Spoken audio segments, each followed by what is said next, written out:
Alors, j'en profite pour saluer tout le monde et les internautes qui vont nous rejoindre dans la semaine et de pouvoir tous ensemble nous retrouver maintenant autour du message de la parole de Dieu avec ce que je vais partager avec vous ce matin. Je vous propose que nous fassions ensemble une lecture pour commencer, qui est un petit peu longue, mais je crois que ça a le mérite d'être important, de pouvoir vraiment lire ce que la parole dit. 1 Corinthiens 12, 12 compare notre vie chrétienne, compare ce que nous sommes les uns et les autres à un corps, donc organisé avec... bien sûr, chacun ses fonctions, et je vais vous dire ce que j'ai sur mon cœur à ce sujet-là. Donc, en effet, comme le corps est un, tout en ayant plusieurs membres, et comme tous les membres du corps, malgré leur nombre, ne sont qu'un seul corps, ainsi en est-il du Christ. Car c'est dans un seul esprit que nous tous, pour former un seul corps, avons tous été baptisés, soit juifs, soit grecs, soit esclaves, soit libres, et nous avons été abreuvés d'un seul esprit. Ainsi, le corps n'est pas formé d'un seul membre, mais de plusieurs. Si le pied disait « parce que je ne suis pas une main, je ne suis pas du corps », n'en est-il pas moins du corps pour autant? Si l'oreille disait « parce que je ne suis pas un œil, je ne suis pas du corps », elle n'en est pas moins du corps pour autant. Si tout le corps était œil, où serait l'ouïe? S'il était tout ouïe, où serait l'odorat?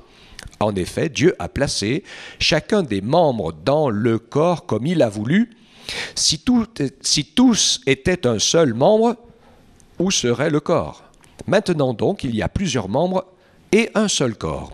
L'œil ne peut pas dire à la main « je n'ai pas besoin de toi », ni la tête dire aux pieds « je n'ai pas besoin de vous », mais bien plutôt les membres du corps qui paraissent être les plus faibles sont nécessaires, et ceux que nous estimons être le moins honorables du corps, nous les entourons d'un plus grand honneur. Ainsi, nos membres les moins décents sont traités avec le plus de décence, tandis que ceux qui sont décents n'en ont pas besoin. Dieu a disposé le corps de manière à donner plus d'honneur à ceux qui en manquaient, afin qu'il n'y ait pas de division dans le corps, mais que les membres aient également soin les uns des autres.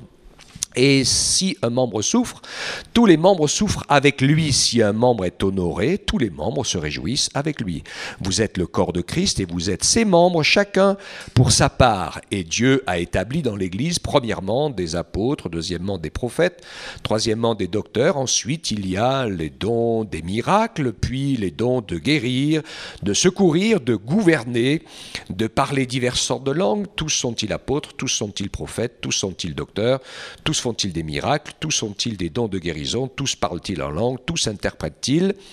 Aspirez aux dons les meilleurs, et je vais encore vous montrer une voie par excellence. Amen. Donc, ce matin, ce que je veux partager avec vous est quelque chose de, je crois, peut-être on n'en a pas trop parlé ou on n'a pas trop compris ce qui se passe, et pourtant il y a des choses qui sont des éléments essentiels dans notre vie chrétienne. Et je sais que depuis des années de service pour le Seigneur, quand il y a des problèmes dans une assemblée, des problèmes fraternels, c'est souvent parce que peut-être l'un pense avoir plus fait que les autres, ou etc., ou alors n'a pas obtenu la reconnaissance qui lui pensait être due parce qu'il a fait beaucoup de ceci ou parce qu'il a fait beaucoup de cela. D'accord? Et certains qui auraient peut-être apparemment une place plus importante que d'autres, etc. Enfin, tout un tas d'éléments qui sont en fait des comparaisons que nous faisons parce que nous comparons avec les valeurs qui sont les nôtres. Quelles sont les choses qui sont plus ou moins importantes, etc. Et ce que j'ai réalisé en réfléchissant, puis que l'Esprit de Dieu m'a montré, c'est qu'en fait, il y a quelque chose dont on ne fait pas attention, mais qui est essentiel dans le corps humain, puisque Jésus compare son Église aux fonctions du corps humain. Et ce que moi c'est le titre de mon message, nous sommes différents et complémentaires. Et en fait, nous avons tendance à attendre des autres qu'ils nous rendent un peu les choses que nous avons fait pour eux, peut-être, parfois. Hein. Alors si tu m'invites chez moi, chez toi, et que je t'invite pas chez moi, tu vas pas être content. Hein. On va dire c'est pas normal, je l'ai invité, il m'a pas invité. Mais comment je vais dire ça? Dans un corps, un œil, il sait faire qu'une chose, c'est voir.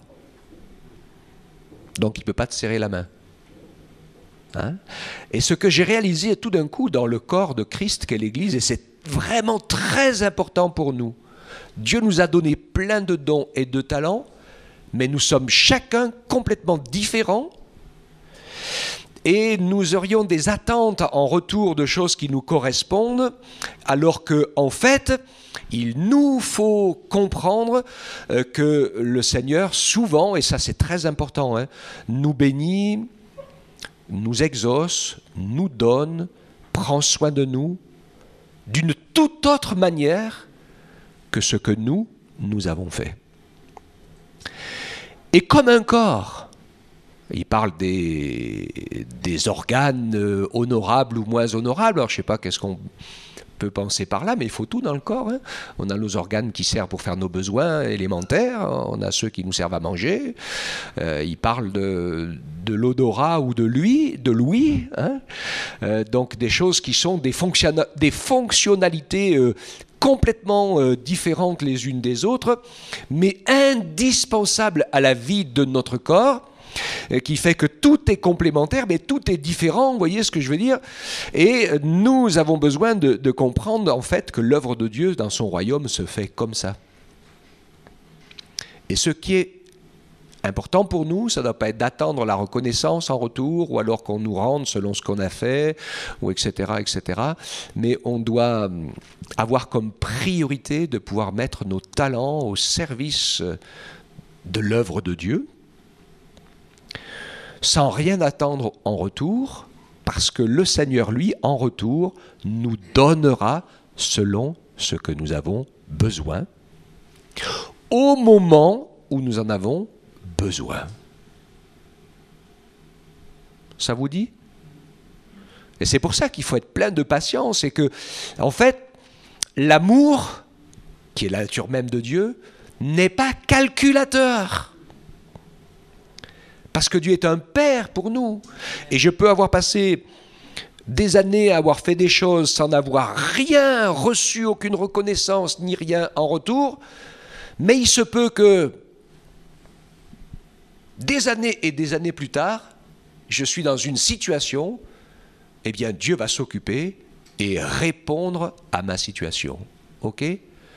Pas de calcul, pas de donnant-donnant. Et pas attendre une analyse des choses qui est selon notre mesure, mais que nous puissions nous laisser remplir et renouveler par le Saint-Esprit pour que nous puissions voir comment le Seigneur agit dans nos vies aux uns et aux autres. Amen. Voilà, ce qu'on demande au foie, c'est d'aider à la digestion et puis de filtrer le sang, etc. C'est un organe super important, le foie. Hein. S'il ne marche plus, on ne vit pas longtemps. Hein. Mais on ne le voit pas. C'est un peu comme la foi, finalement. Bon. Donc, on voit un petit peu tous ces éléments-là. Et voilà, c'est vraiment... Et je crois qu'il y a eu beaucoup d'incompréhension, il y a beaucoup de frustration ou parfois de souffrance parce que, eh bien, on a l'impression, voilà, qu'on ne peut pas... Je me rappelais, je parlais un jour avec un frère qui me dit « Ah oui, dans mon église, moi je voudrais... » Il avait quelque chose de très particulier qui était par rapport à l'évangélisation, et il était coincé, là il faisait rien, il bougeait pas parce que il avait l'impression qu'on n'avait pas compris, et peut-être aussi le pasteur, il n'avait pas compris ce qu'il voulait faire.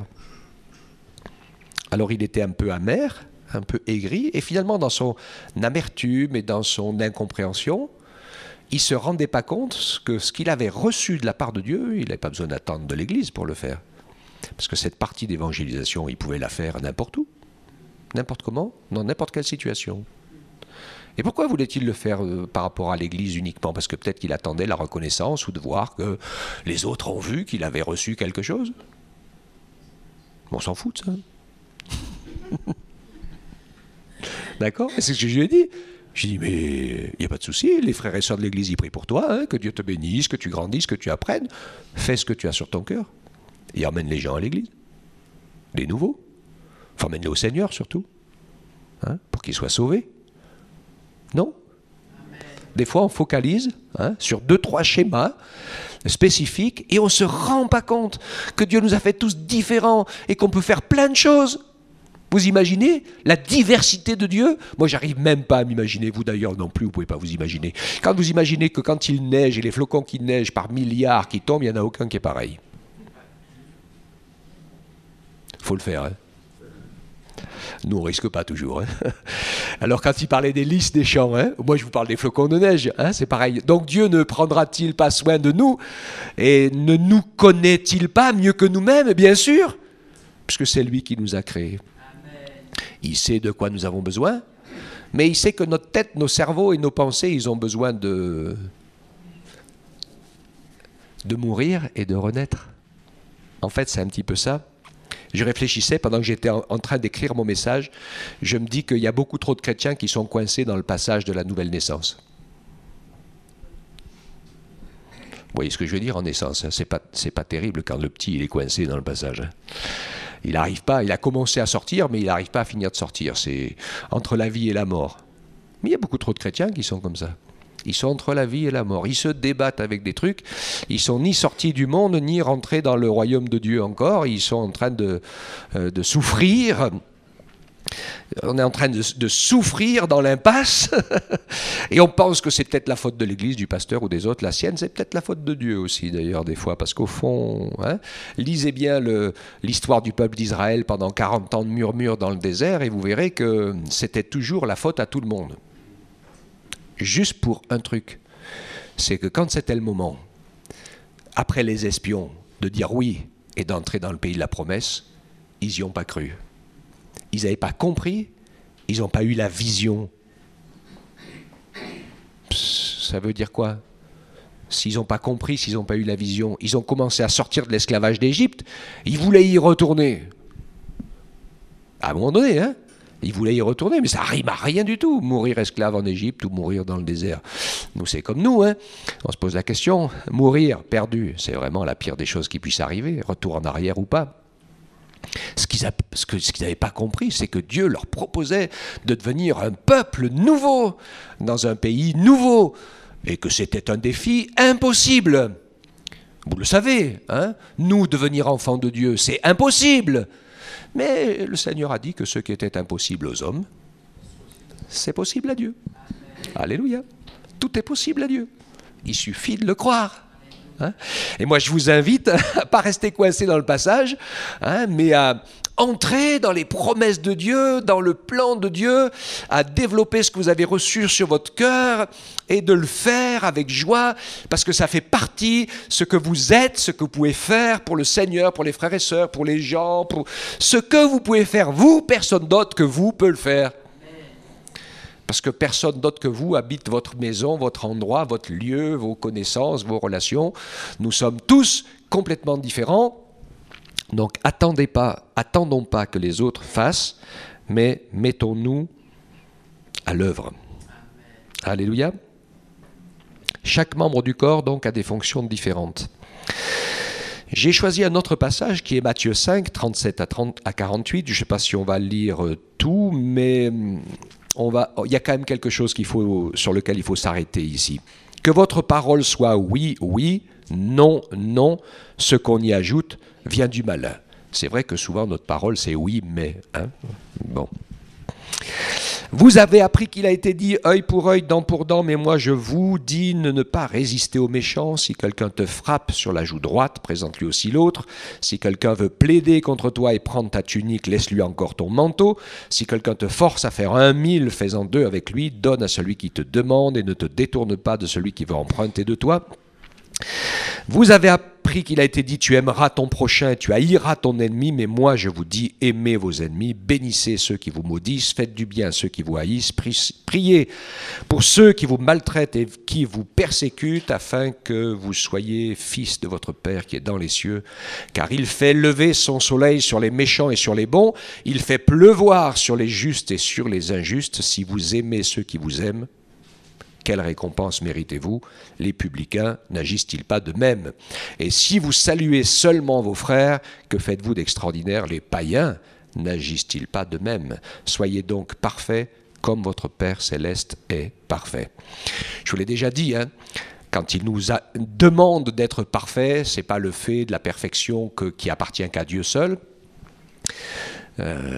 c'est la perfection de l'amour. C'est ça la perfection. Et quand je vois une personne persécutée à qui on a tout pris, même la vie des siens, parce que ça arrive régulièrement, et qui dans sa prière prie pour que Dieu bénisse les bourreaux et qu'elle touche leur cœur et que le Seigneur les change pour qu'ils se convertissent. On parlait ce matin de l'apôtre Paul, il ne faut quand même pas oublier qu'il était Saul de Tarse avant, un intégriste, persécuteur de l'Église, qui était le maître organisateur de la première lapidation, celle d'Étienne, puisque tout le monde a posé ses habits à ses pieds, les lapidateurs, donc c'était lui l'organisateur, et tout le reste qu'il a fait. Alors tout le monde avait été terrorisé par Saul de Tarse. Et puis un jour, Dieu a touché son cœur. Alléluia. Heureusement que Étienne a prié en disant « Père, ne leur impute pas ce péché ».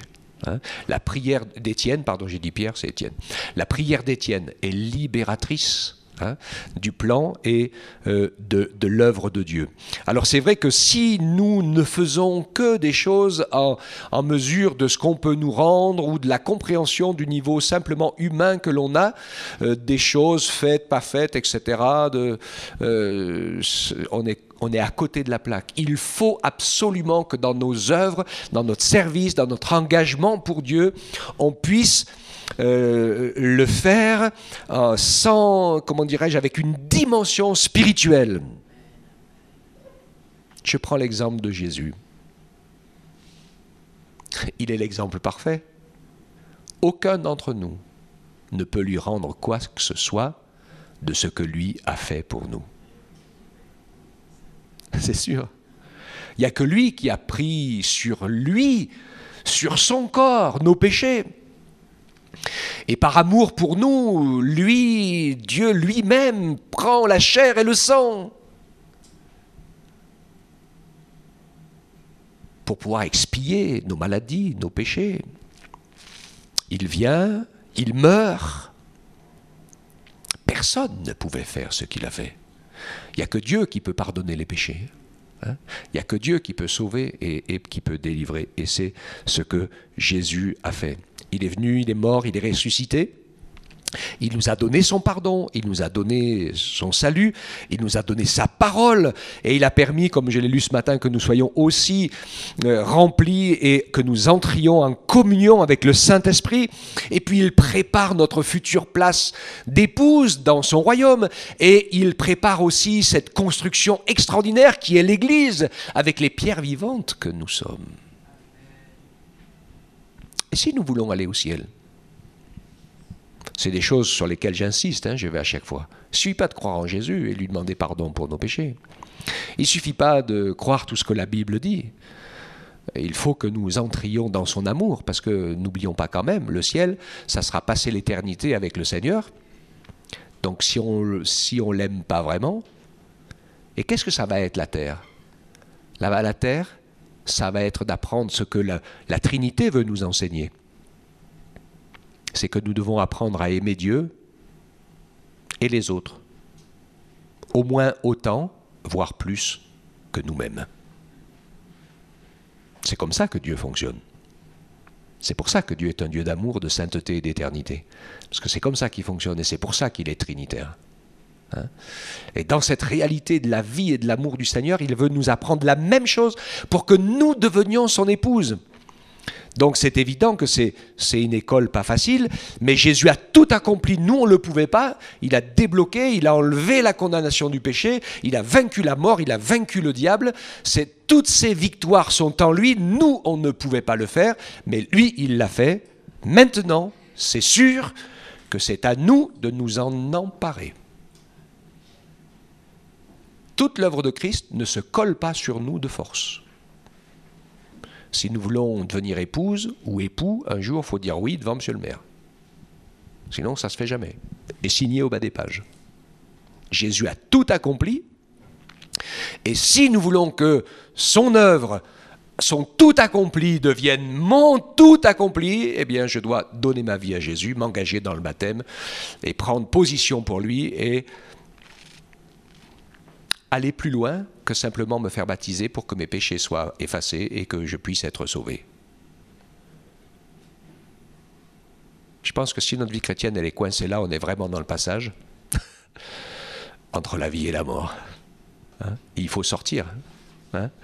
Il faut sortir et entrer dans cette promesse de vie que Dieu nous a donnée. Oui, l'œuvre de Jésus est extraordinaire et c'est pour ça qu'il nous demande de passer par la repentance. C'est quoi la repentance? Eh bien, c'est de vraiment reconnaître que toutes nos œuvres sont mortes et que si nous agissons, si nous vivons, si nous travaillons, si nous servons le Seigneur avec la dimension de nos sentiments humains, de notre dimension humaine, notre compréhension humaine, nous sommes à côté de la plaque. Nous sommes à côté de la plaque. Nous ne pouvons servir Dieu que dans la dimension de Dieu. Et nous avons besoin que le Seigneur mette en nous la dimension de son royaume. Et Jésus dit, sans moi, vous ne pouvez rien faire. Combien je connais de gens qui souffrent, qui sont malheureux dans leur vie chrétienne, qui ça va pas, les choses tournent pas comme il faut, parce que finalement, ils sont restés avec une pensée humaine, avec leur service de Dieu, leur compréhension de la Bible, elle est traduite par notre cerveau humain, au lieu d'être enflammé par la révélation du Saint-Esprit, qui nous montre comment Dieu voit les choses. Et il n'y a jamais rien de perdu. Et même si tout ce que tu fais, et il y a des gens qui ont consacré leur vie entière, dont personne ne leur a jamais dit merci, personne n'a peut-être jamais vu ce qu'ils ont fait. Il y a des gens qui ont eu des ministères de prière secrets, incroyables, qui ont débloqué des situations, parce que c'est là que tout se joue.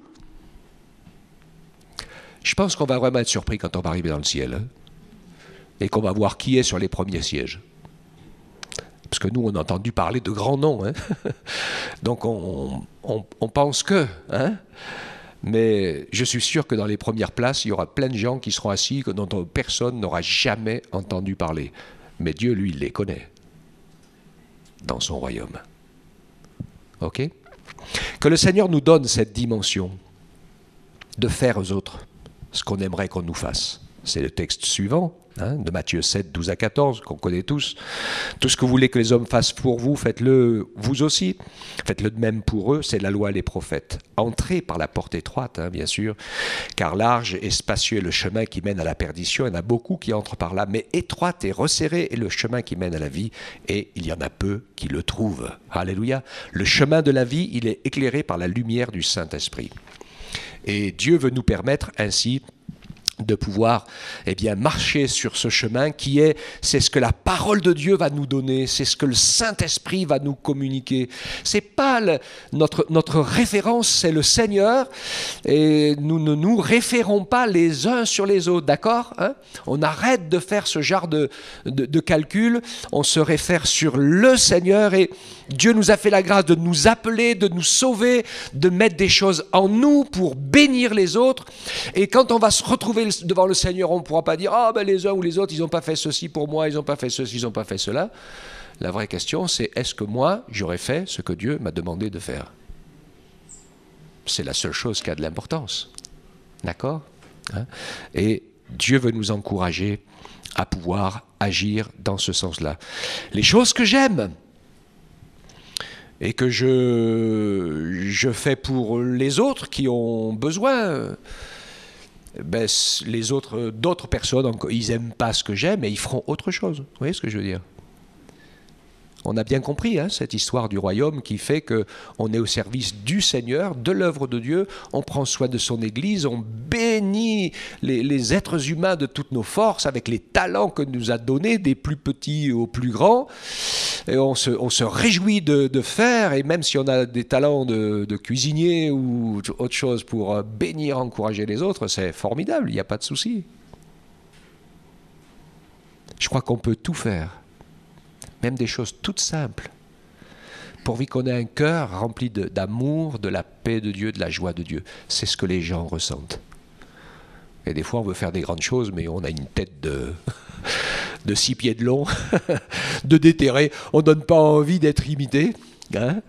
Et souvent, je trouve que les chrétiens, on est trop grognons.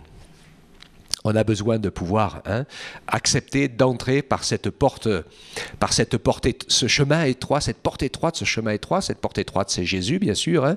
Et le chemin étroit, c'est le chemin de la vie de l'esprit. Et le chemin de la vie de l'esprit, moi j'ai toujours comparé la vie chrétienne à un funambule.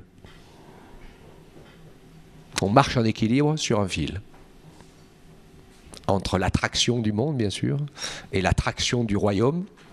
Mais c'est la marche par le Saint-Esprit est instable. Et là encore, on doit apprendre quelque chose de spirituel.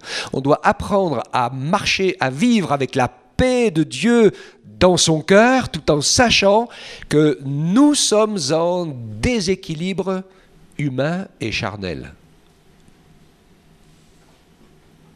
Ok ? Parce que si notre paix dépend de notre satisfaction, où on nous a donné tout ce qu'on avait envie, on a bien mangé, on est bien reposé, alors on est bien en paix, ça peut arriver, alléluia, il n'y a pas de souci, c'est ce que l'Ecclésiaste et les Proverbes disent.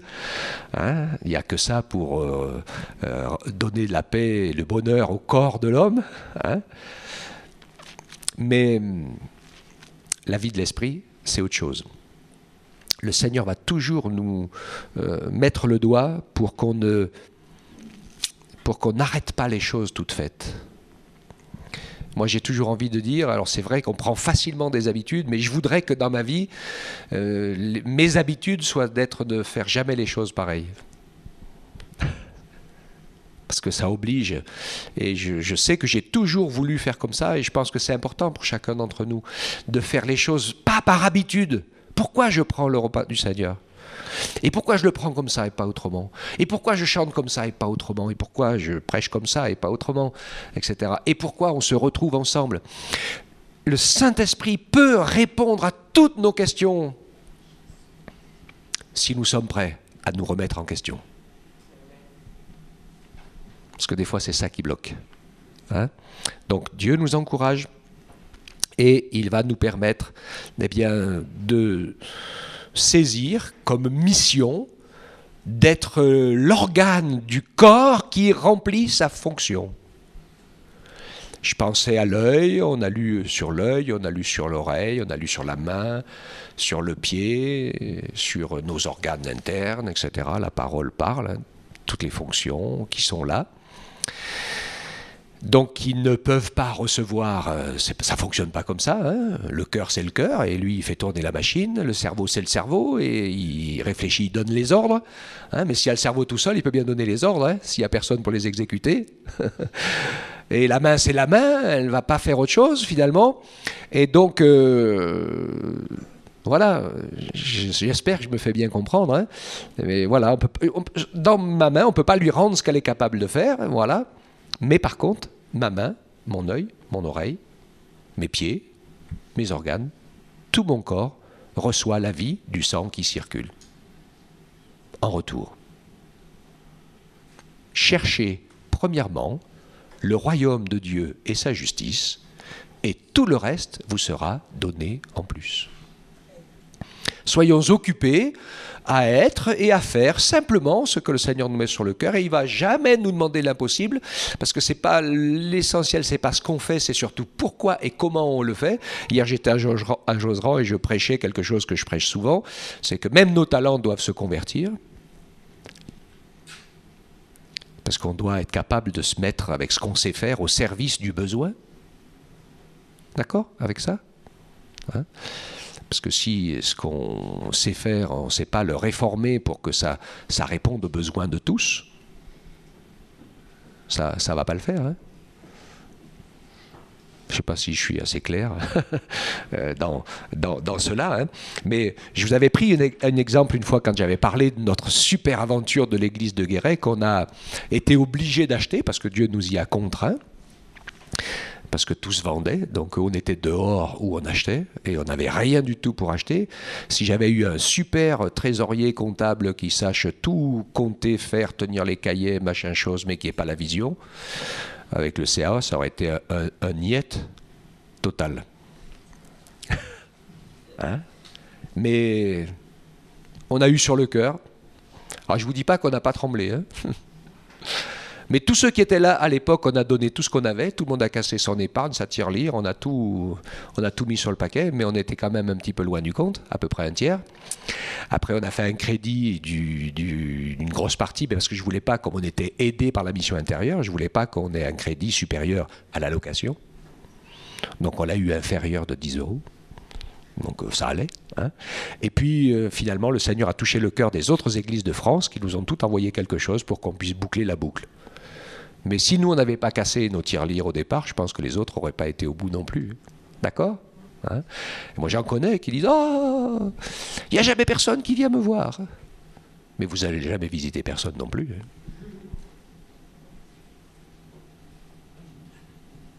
Hein. Oh, c'est un gros mot. Eh oui, hein, y a plein de choses qui sont comme ça. Et si pour nous, c'est important la visite, si pour vous, c'est important la visite, alors visitez. Et puis priez pour que Dieu vous donne de faire des visites spirituelles. Hein, pas pour raconter des méchancetés sur le dos de l'église et du pasteur quand vous vous retrouvez ensemble, parce que ne vous inquiétez pas, il y en a toujours à dire. Comme j'ai encore pas trouvé l'église parfaite, ni le pasteur parfait, donc il va toujours y avoir à dire. Il n'y a pas de souci, ne vous inquiétez pas. Sur ce côté-là, il y a de quoi faire des sacrées tartines, mais elles sont amères à manger, ou à digérer surtout. Et ça marche dans les deux sens. Parce que quand on prend ce train-là, j'en profite pour une petite parenthèse, tous ceux qui prennent ce train, à un moment ou à un autre, il y a un morceau de leur vie qui s'écroule. Parce que le Seigneur a horreur qu'on dise du mal de sa fiancée. Elle peut être ce qu'elle est, comme les Corinthiens. Hein. Vous avez regardé les Corinthiens? Le niveau moral qu'ils avaient et tout, c'était pas chouette. Hein. Mais faites bien attention quand vous parlez de la future épouse de Jésus. Ok? Et donc, oui, s'il y a des choses que nous aimons dans l'œuvre de Dieu qui sont sur notre cœur, faisons-le. Demandons au Seigneur qui nous qualifie, qui nous arme. Il y a même des formations pour ça, il y a des livres pour ça. Et puis si vous avez besoin de quelques réponses, vous m'appelez au téléphone, je vais vous donner quelques conseils. Et puis vous allez voir que vous allez devenir des sujets de bénédiction. Alléluia. Si on ne se met pas tous au boulot, il n'y a rien qui avance. Hein. Ok? Je visite pas mal de personnes qui ne sont pas encore chrétiennes, ou qui sont entre deux eaux, ou des gens qui ont été un moment, et puis qui n'y sont plus. Et pour moi, c'est ma priorité. Je prends beaucoup de temps pour ça, en même temps que toutes mes autres responsabilités nationales. D'accord? Et donc, il faut qu'on soit tous au boulot. Il n'y a pas de chômage dans l'œuvre de Dieu. Ok? On va terminer avec l'exemple de Jésus qui avait lavé les pieds de ses disciples. Et dit, si moi, le maître, je l'ai fait pour vous, vous devez aussi le faire les uns pour les autres. Alors je sais que de temps en temps, une fois par an, un grand chef religieux bien connu le fait. Voilà. Mais c'est pas parce qu'on le fait une fois, je veux dire, c'est pas ça qui est important. L'important, en fait, c'est que quand nous retrouvons, finalement, quand nous nous retrouvons, au lieu de voir chez l'autre les défauts et de se partager les défauts de l'autre, lavons-nous les pieds, c'est-à-dire couvrons les défauts de l'autre et prions pour que la personne progresse. Parce que si la personne progresse, eh bien, au lieu de relever et de manifester, parce que vous savez, si le Seigneur il voulait prendre la parole et jeter sur la voie publique tout ce qui se passe dans notre tête, tout ce qu'on a fait, tout ce qu'on a mal fait, etc., etc., et moi le premier, hein, et je me dis que Oh là là là là. Ceux qui disent « Oh, le pasteur alors là, vous me lapideriez direct. On est tous pareils. Hein. Je ne me fais pas d'illusions. Donc le Seigneur, il n'est pas là pour faire sortir toutes nos bêtises et nos saletés à la lumière. Le Seigneur, il est là pour nous laver par son sang. Pour sanctifier notre cœur. Et pour nous faire grandir et nous faire progresser. Et peut-être qu'on a été, mais si à un moment donné, on se laisse touché par sa grâce, on se laisse bouleverser par la puissance du Saint-Esprit, eh bien, alléluia, on ne sera plus jamais ce qu'on a été. Par la grâce de Dieu. C'est ce que Dieu veut. Alléluia. Hein? Donc, voilà, nous laver les pieds les uns les autres, c'est que si vous entendez quelque chose, eh bien, priez, et puis dites à l'autre de se taire, d'arrêter de raconter, de se mettre en prière pour que ça s'arrête, pour que la personne eh bien, puisse faire les progrès et ne fasse plus cette mauvaise action qu'elle faisait peut-être. Hein. Luc 6, 38, donnez, l'on vous donnera, on versera dans votre sein une bonne mesure serrée, secouée et qui déborde, car on vous mesurera avec la mesure dont vous mesurez. Donc j'oublie pas cette parole, nous ne l'oublions pas non plus, c'est que le Seigneur, au jour du jugement, se servira de la mesure dont nous nous sommes servis. Donc je vous propose de mettre hardiment le pardon en action, parce que c'est le principe du royaume de Dieu normalement. Hein. Le principe du royaume de Dieu, c'est le pardon et la grâce, c'est ce que Jésus veut faire. Et donc je redis ce que j'ai dit, n'ayons pas peur de donner et d'agir dans le domaine de ce que nous savons faire. Et même si ça paraît simple, je disais aux personnes hier à la colo à Josserand, je leur disais des fois, je demande au Seigneur qu'est-ce que c'est ma vocation, et j'attends, il m'a toujours pas montré. Alors j'ai dit, si le Seigneur il t'a toujours pas montré qu'est-ce que c'est que ta vocation, c'est que tu fais déjà pas le minimum. Parce que ce qui est écrit dans la parole, ce que ta main trouve à faire, fais-le.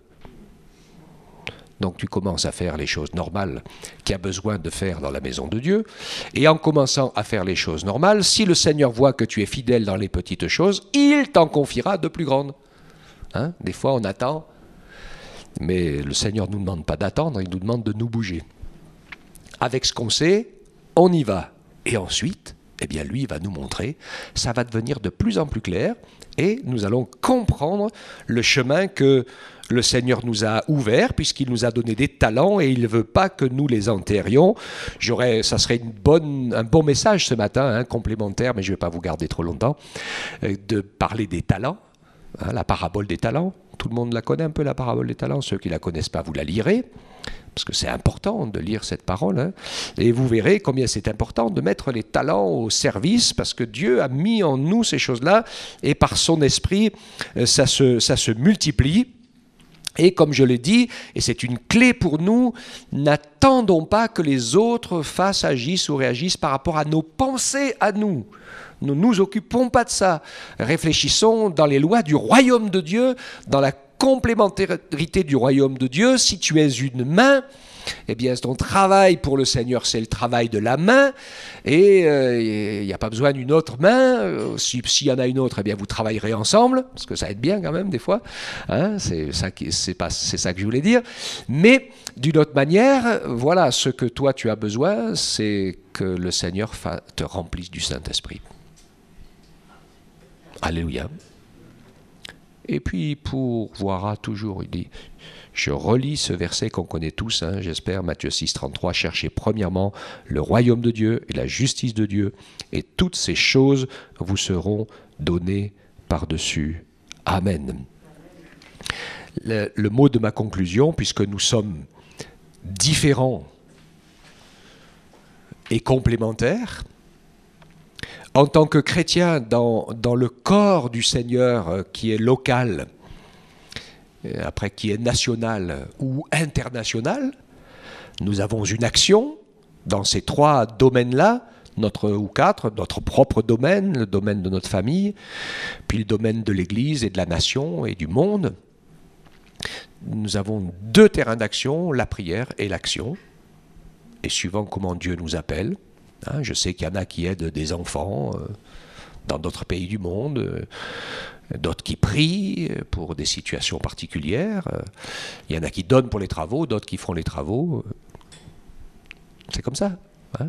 C'est la complémentarité Mettons-nous, et c'est ma phrase de la fin, je veux que vous la gardiez gravée dans votre cœur et qu'elle vous parle cette phrase et que vous puissiez vous laisser encourager. Mettons-nous au service du royaume de Dieu. À la dimension du royaume de Dieu. Dans ce corps qu'est sa future Église, dans cet édifice que le Seigneur est en train de bâtir, de pierres vivantes que nous sommes. Et je redirai ce que je n'ai pas fini de dire pendant le message, c'est que ce n'est pas parce qu'on s'est repenti, qu'on croit en Jésus et qu'on lit la Bible et qu'on prie qu'on est sûr d'aller au ciel. Hein. Pour être sûr d'aller au ciel, il faut se laisser transformer par le Saint-Esprit pour entrer dans l'amour de Dieu, en apprenant d'aimer Dieu et notre prochain, et puis apprendre à devenir la pierre vivante dans l'édifice, qui parfois est un peu coincée entre les autres. Ouais. Mais en étant bien soudé, c'est comme ça que l'édifice est solide, hein, et n'entrera dans le royaume de Dieu que les pierres vivantes et les fiancés préparés. Les autres resteront à la porte. Hein, et donc ça, il faut le savoir. Hein, et Dieu nous encourage ainsi. Et vraiment, nous avons du pain sur la planche dans la prière et dans l'engagement à dire, Seigneur, montre-nous les œuvres de ton royaume. Montre-moi qu'est-ce que je suis comme organe dans ton corps et que je puisse fonctionner et me mettre en route en recevant, quand le sang donne la vie à mon foie par exemple, hein, ou à ma rate, je ne sais pas, eh bien, le Saint-Esprit est là et puis il va me remplir, il va te remplir pour te permettre d'accomplir la mission et la fonction qui est la tienne.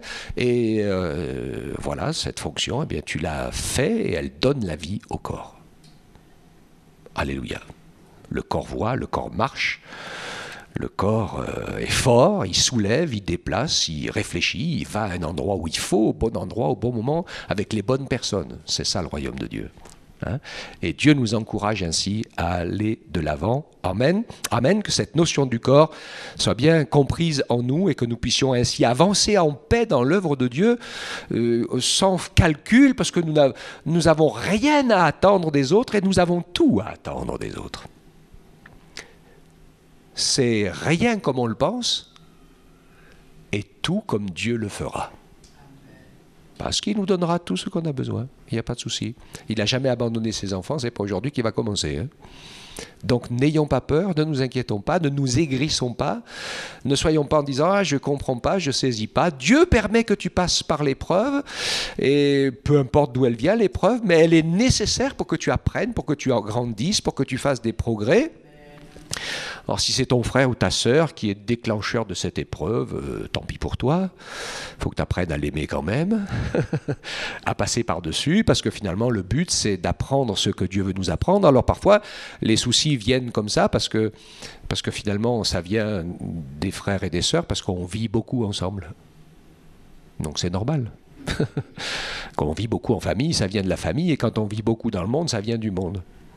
Enfin, à n'importe quel endroit où on est, quand on a besoin de grandir, où il y a quelque chose que le Seigneur dit, je vais mettre un petit coup de pied dans la toupie pour que ça tourne moins rond, hein, eh bien, il le fait. Alors voilà, c'est d'une manière ou d'une autre. Mais l'objectif, en fait, c'est que nous, on comprenne, c'est que nous, on grandisse.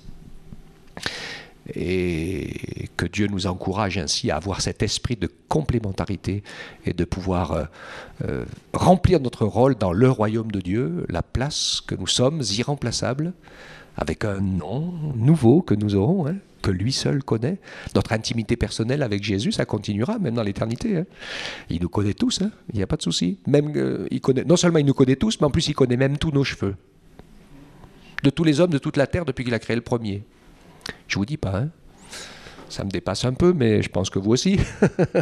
Hein? Donc il n'y a rien qui lui échappe dans les moindres détails. Donc apprenons à lui faire confiance, soyons à son école et servons son royaume avec joie, avec amour, c'est ça l'essentiel, que sa vie, que son bonheur, que son esprit se reflète dans notre cœur, dans notre regard, et que son nom soit glorifié dans chacune de nos vies. Amen. On remercie le Seigneur tous ensemble. Père éternel, je veux vraiment te louer Ta grâce est immense, ta bonté envers nous, tout ce que tu as accompli pour que nous soyons avec toi dans le ciel, c'est immense, incroyable. Et nous ne pourrons jamais t'en rendre la moindre valeur équivalente, si ce n'est d'apprendre à aimer comme tu le veux et de te laisser faire vivre ton amour en nous. Merci Seigneur, car tu ne nous as pas laissés seuls, tu nous as donné ton Esprit Saint pour que nous ne soyons pas orphelins, et par le Saint-Esprit, tu es présent avec nous et en nous nuit et jour. Donne-nous d'en prendre conscience, de le réaliser, et de pouvoir ainsi vivre chaque jour dans la paix de Dieu, dans la joie de Dieu, et dans la recherche et la découverte de ce que tu as mis en réserve pour nous. En retour, donne-nous de te servir avec sérieux, avec joie, servez l'Éternel avec joie. Donne-nous de remplir notre talent, notre rôle, notre tâche dans ton corps, dans ton royaume, pour que nous soyons trouvés fidèles, sachant que toi, tu t'occupes du reste. Merci de ta grâce, Seigneur. Merci de graver encore ce message dans nos cœurs et de nous aider à remettre nos pensées et notre conception des choses sur le tapis, sur le travail de ton esprit, que nous acceptions de nous laisser réformer, transformer, renouveler, que nous laissions et abandonnions nos vieux réflexes de la chair et que nous apprenions à vivre par l'esprit. Merci encore, louange et gloire, honneur à ton grand nom, Père. Nous te célébrons au nom de Jésus. Amen.